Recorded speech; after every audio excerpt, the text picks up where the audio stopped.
Hello everyone. This is my review on Waking the Tiger.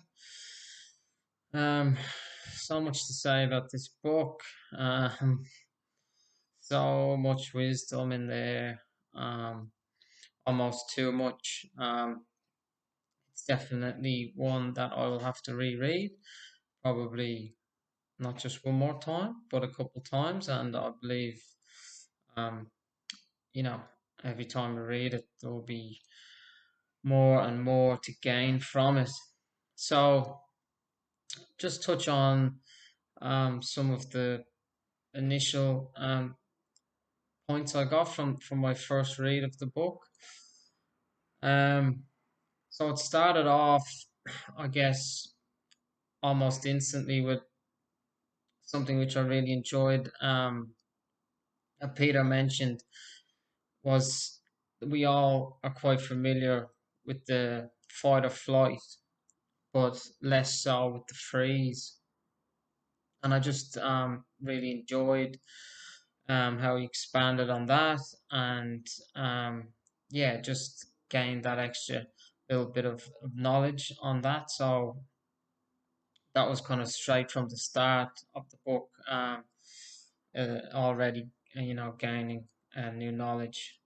So yeah, and then probably moving on to the story of Bob Barkley, which I just resonated with that story quite a lot. And a lot of the time reading this book, it actually brought things into the current time for me, the current situations that we have, and a lot of stuff really just it connected for me um, with the way the world is right now. And the story of Bob really did that for me, and how um, when this event happened, that the majority of the people froze. They were in fear. Yeah, they were like, as he described, imprisoned by their fear, and they were stuck in the place that they couldn't move out of. They didn't know how to move out of it. And Bob was able to work with that and work through and find a solution.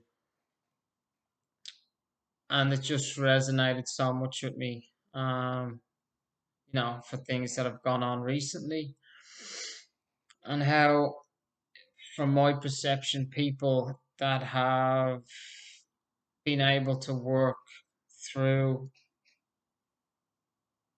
let's say, the narrative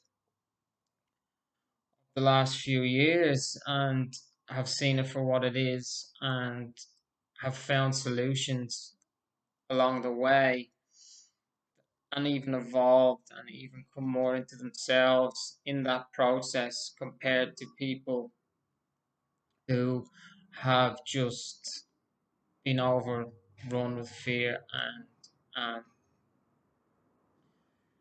yeah, so that story really kind of, I was joining the dots between that story and what had happened now, and just the fact that the people that have found, or been able to go for solutions, have seemed to be, in my opinion, less affected, less traumatized by yeah, the dealings, the ways that uh, have been pushed on us. Um,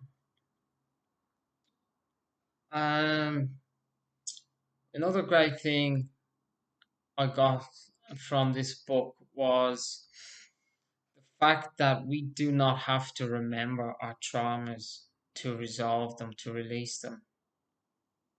Because I've often thought, when hearing initially about trauma and things like that, it was, well, I don't really have a great memory, so how can I remember this? How can I remember everything that happened? Oh, this thing happened to me at school, but it was like such a small thing that I can't even remember it. But so how am I supposed to clear that? I can't clear it. I can't remember it, so it's going to be there forever. And there's no point in even starting this because like I'm not going to be able to remember. So this revelation that we don't have to remember these things to be able to work through them. Um, it's just a critical thing for me. So yeah, um, that gives me the the wanting to dive in. Whereby before it was kind of more like, oh well, I can't remember it, so there's no point. So yeah, um, another great thing for me on the book was that trauma isn't the actual event. It's not the actual event, like we saw with Bob, who wasn't even really affected by it, and not everybody else was. It's not the event. It's it's the failure to deal with the trapped energy. So, like we said, 25 people can be really affected, and the one person in that is not, because he dealt with the energy while it was happening, and And then Peter talks about how to use the felt sense, like in the period or like short period after an event happened, how to come in and use the felt sense to deal with the trauma. I have It's just so critical. So it's just another revelation that how could some people be so affected and others not, and that's why, because um it's not the event itself, it's the trapped energy that's not released during or shortly after the event.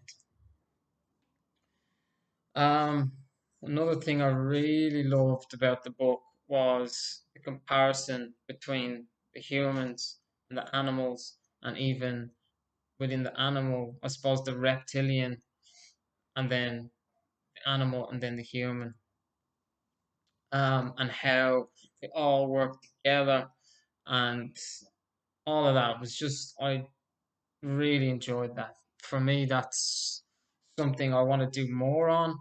I really want to dive deeper into um, this work.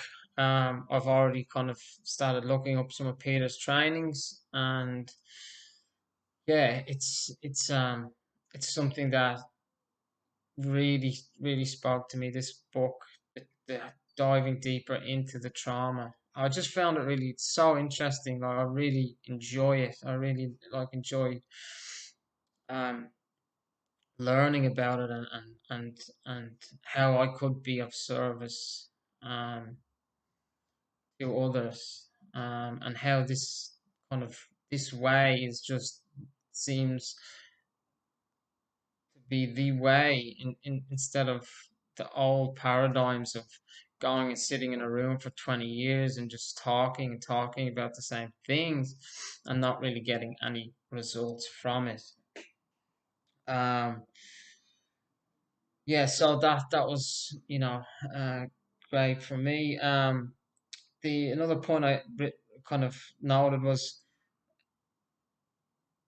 just about that, like how the neocortex, which I found so interesting, the fact that we have these the neocortex, which is actually, it blocks the cycle finishing.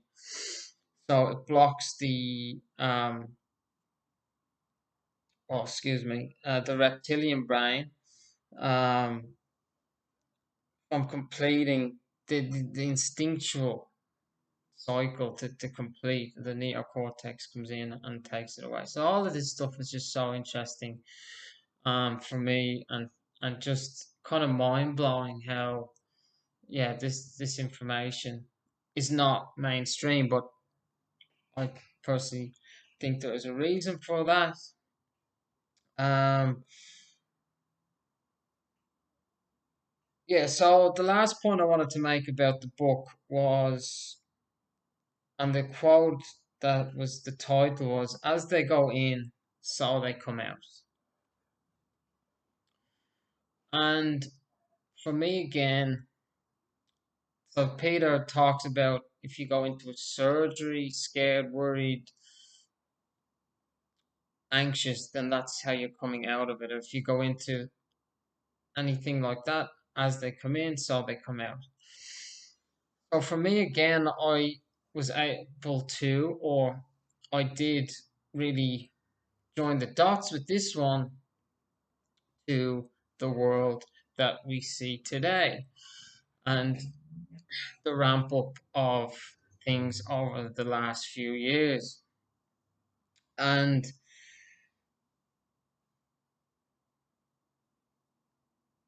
it's all based on fear. So if you're going into something fearful, then you're coming out the other side fearful or even more fearful. So something along the lines of a new pathogen, maybe, for instance, that may or may not be floating around. The role of the mainstream media and the politicians seems to be to traumatize the world, in my opinion. And that is all done through a fear based system. So let's look at some of the causes that Peter put, or the uh, symptoms that Peter put down for trauma: disassociation, helplessness, exaggerated emotional responses, nightmares, abrupt moods, including shame, reduced ability to deal with stress, sleeplessness, fear of dying, anxiety, depression, and the list goes on. Now, in my opinion, over the last few years, every single one of those things on that list has been driven into the world's population on a daily and hourly or even a minutely basis from the mainstream media and the politicians. So, what we're dealing with here is a world, I believe, of people that are being traumatized by the televisions. So, it's just something that I joined the dots on with this book and with what is going on in the world. I think these teachings from Peter are going to be so critical with the way things are right now, and it's just one thing after another. So, um, yeah, look, it was a really one of the books I've enjoyed reading the most. Um, And yeah, so on that, for anyone who's reading this or listening to this, I should say, and wants to begin their journey of um, not being traumatized anymore or healing their traumas, that's one piece of advice I would give you, which is from today, turn off your TV and stop listening to fear, propaganda, and yeah, so that's my book. I could probably talk for another 15 minutes. I've gone way over the time. Um, so yeah, I could keep talking about this book all day, but I'll stop it there. And yeah, thank you everyone, and see you soon.